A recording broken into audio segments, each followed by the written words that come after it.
C'est peut-être un peu trop tôt pour le dire, mais aujourd'hui dans cette vidéo, on va commencer à aborder le sujet Ballon d'Or 2025 en du coup faisant des petits pronostics sur ce qui va se passer cette saison et les joueurs qui peuvent rayonner. Salut à tous les gars, c'est Azial. Aujourd'hui, on se retrouve pour une nouvelle vidéo.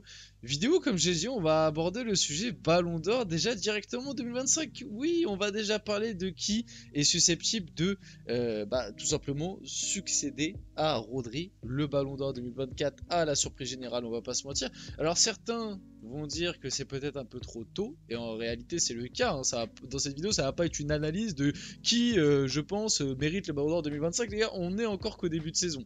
Il va y avoir plein de choses à voir et à déterminer. Il y a pas mal de compétitions en plus qui se jouent en vrai cette année, même si c'est une année où il n'y a pas de compétition internationale.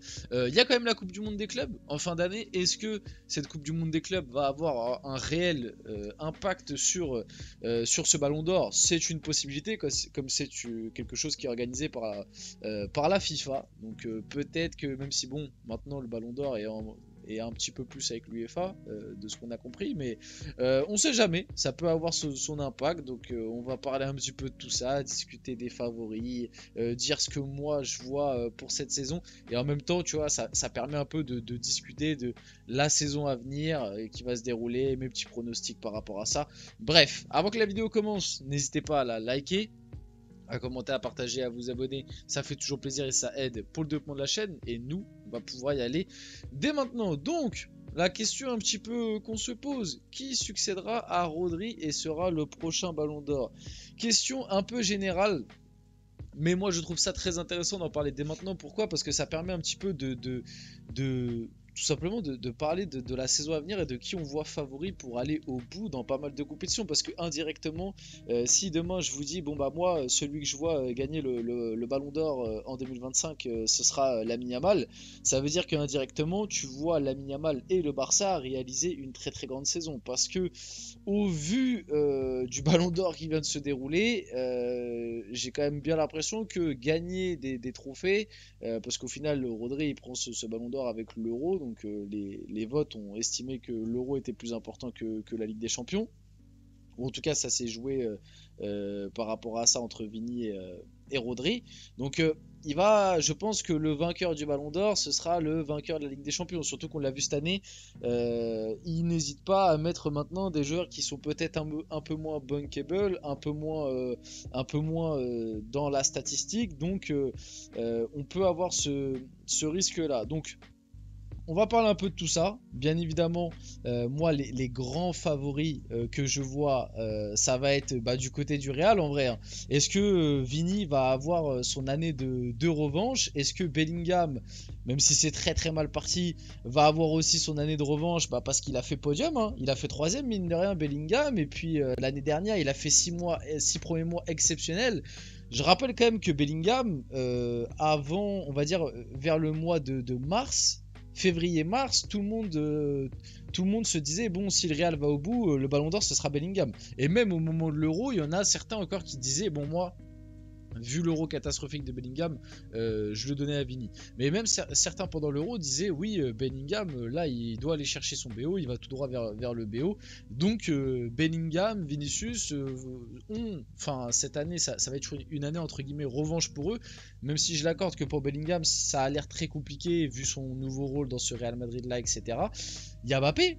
Est-ce que Mbappé, il va, on va dire, se familiariser à ce Real Madrid, prendre les rênes de ce Real Madrid, être la tête d'affiche de ce Real, être le numéro 1 pour aller chercher ce Ballon d'Or là? On verra. Je vais pas vous mentir que le Real, pour l'instant, de ce que je vois, j'ai quand même du mal à croire que ils vont aller au bout, que ce soit de la Ligue des Champions ou peut-être de la Coupe du Monde des clubs, on verra, mais j'ai beaucoup de mal à les voir aller au bout cette année. Il y a d'autres joueurs aussi qui cette année, c'est peut-être un peu plus que leur année que d'autres. Je pense notamment à Erling Haaland et à Robert Lewandowski. Pourquoi? Parce que dans des années comme celle qui vient de se dérouler avec l'Euro et comme celle qui aura l'année prochaine en 2026 avec la Coupe du Monde, c'est des années du coup de championnat, enfin en tout cas de gros tournois internationaux.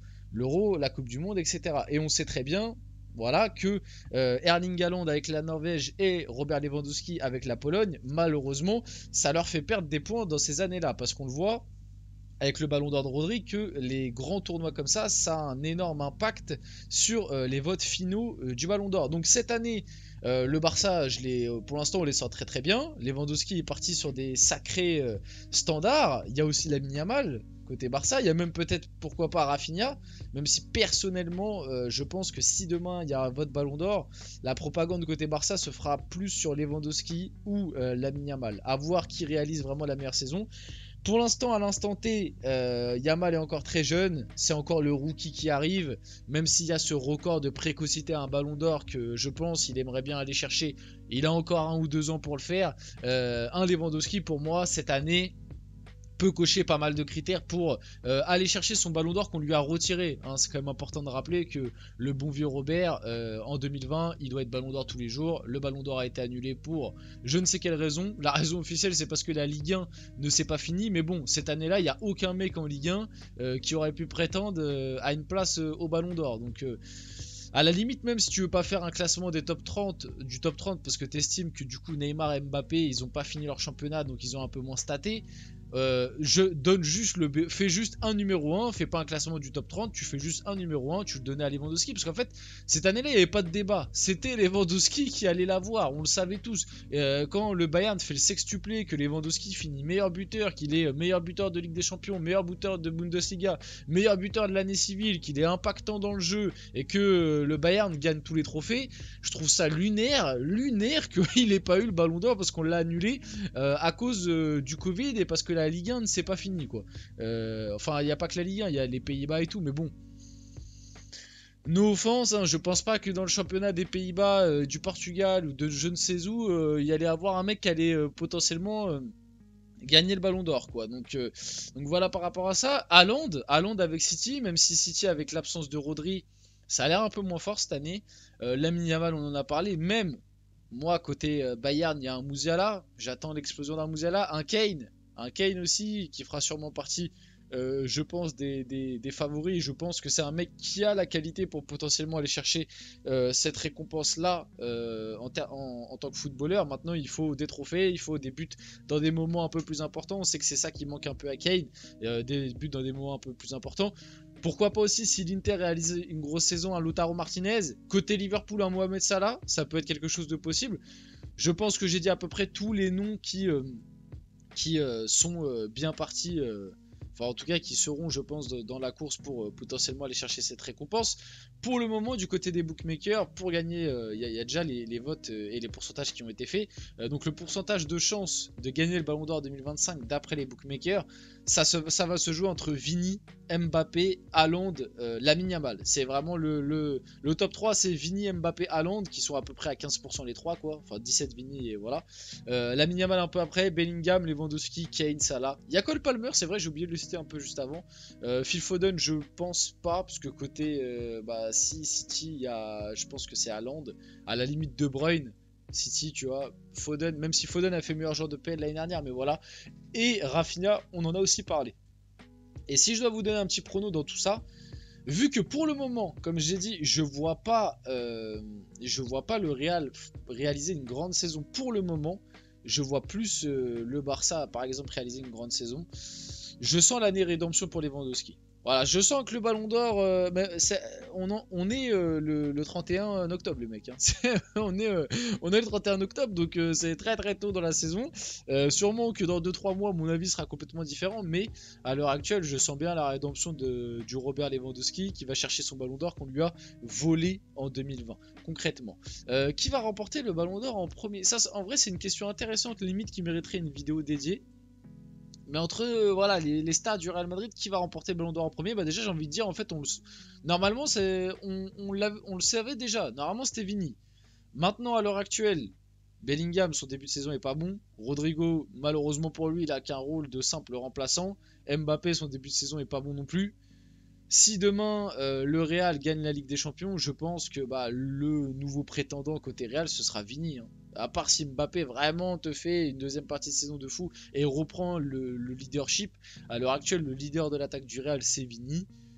Donc si demain il y a victoire du Real en LDC et que le Real fait une grosse saison, bah je pense que ce sera Vini qui le prendra quoi. Même si bon, cette année il devait déjà le prendre, donc voilà. Et si la saison prochaine c'était lui qui gagnerait le Ballon d'Or, imaginez si à 18 ans il soulève ce trophée, ce serait complètement dingue. Lamine Yamal on veut tous, et moi, enfin après on disait pareil pour Mbappé, mais Lamine Yamal, je sens, il y a un truc différent que peut-être j'avais pas autant avec Mbappé au début. Il va aller chercher un BO, s'il est épargné des blessures, s'il est épargné de tout ça. Maintenant l'année prochaine, comme j'ai dit, bah moi je verrai plus Lewandowski. Parce qu'il y a encore ce côté rookie, jeune qui arrive, 18 ans, tu vois. Mais d'ici 1 ou 2 ans, si le Barça gagne des trophées et que lui il est performant dans les gros matchs, que la Liga et la Ligue des Champions c'est son terrain de jeu, bah, il les prendra sans aucun doute. On finit la vidéo là-dessus, j'espère que cette vidéo vous a plu, si c'est le cas n'hésitez pas à la liker, commenter, partager, vous abonner les gars, c'était Azial, on se retrouve très rapidement pour une prochaine vidéo.